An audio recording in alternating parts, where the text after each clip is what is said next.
Hi everyone, welcome back to Just Literature. I'm back with a new video, and in this video I'm going to discuss about the theater of absurd. We are going to see the important characteristic of theater of absurd and the important works and the main playwrights of the absurd theater. Okay, first let's try to understand what is absurd. Well, it is the state or condition in which human being exists in an irrational and meaningless universe, and in which human being has no meaning. So according to Oxford Dictionary, absurd means completely ridiculous, not logical and sensible. Merriam-Webster Dictionary defines the absurd as theater that seeks to represent the absurdity of human existence in a meaningless universe by bizarre or fantastic means. So let's see the important points of the theater of absurd. So it is a term applied to post-World War II works in drama and prose fiction in the late 1950s, which have been command the view that the human condition is essentially absurd. The absurd theater was developed in response to World War II.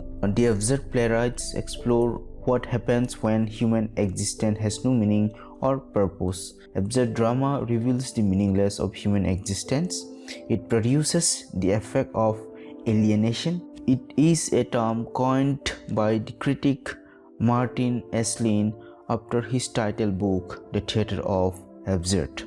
The term is derived from an essay, The Myth of Sisyphus, by the French philosopher Albert Camus, where he described about the human situation as meaningless and absurd. In this essay, Albert compares the absurdity of human life with the situation of Sisyphus, a figure of Greek mythology who was condemned to repeat forever the same meaningless task of pushing a boulder upon a mountain.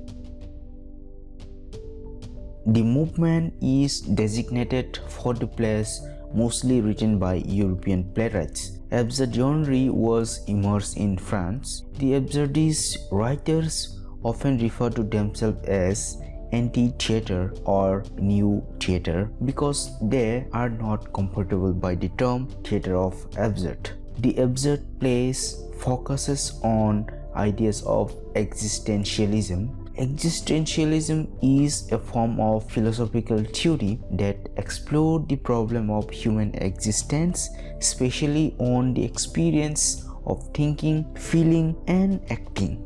Absurd theater expresses an inability to make sense of human action, choices, and in life. Now, let's see the history of theater of the absurd.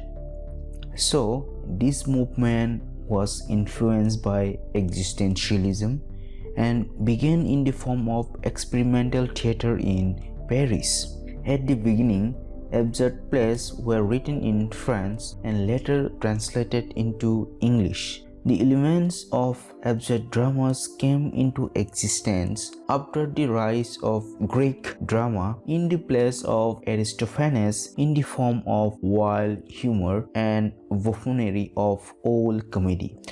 Then, morality plays of the Middle Ages can also be called a precursor of the theater of the absurd because it deals with common man's struggle with allegorical and existential problems. And during Elizabethan period, dramatists like John Webster, Cyril Tourneur, Jacob Biederman, and Calderon pictured the world as mythological archetype. In 19th century, Henry Ibsen and Strindberg also included some elements of absurd theater in their plays, but the real precursor of the present theater of absurd is Alfred's Jerry play Hugo Roy. A glimpse of theater of absurd can be seen in the dream novels of James Joyce, Frank Kafka, who created archetype by delving deep into their own consciousness and attempting to explore the universe. Finally, the World War II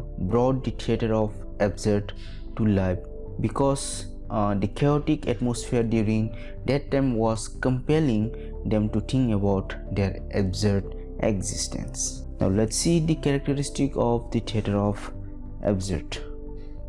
So absurd plays raise some basic question of existence, like why we are alive, why we have to die, and why there is injustice and suffering.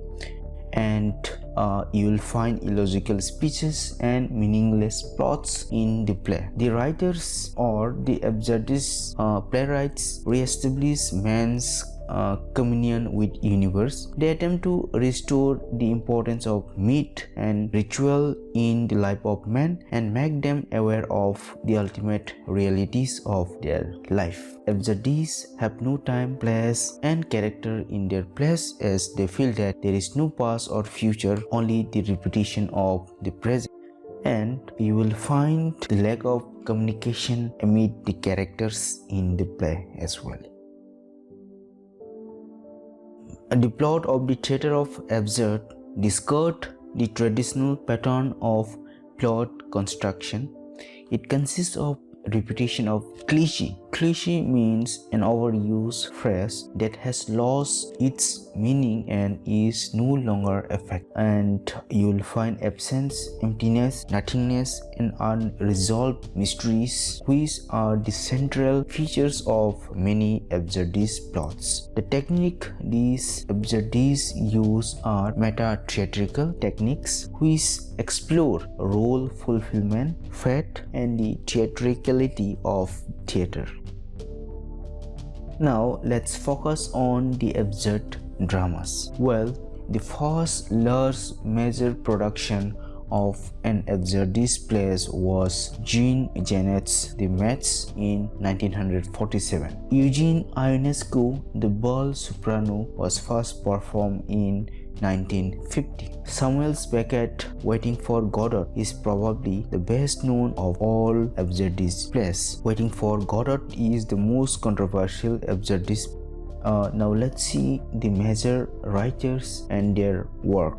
So Samuel Beckett, who was known for the absurd drama. He wrote Waiting for Godot, Endgame, Happy Days, Breed, etc. And we have Eugene Ionescu. He wrote The Bald Soprano, Rhinoceros, The Chairs, and Macbeth. Then we have Tom Stoppard. He wrote Rosencrantz and Guildenstern Are Dead. Then we have Jean Genet. He wrote The Balcony and The Mets. Then we have Alfred Jarry. He wrote Oberoi. Harold Pinter. He wrote The Birthday Party, The Homecoming, The Dumb Waiter, No Man's Land, etc.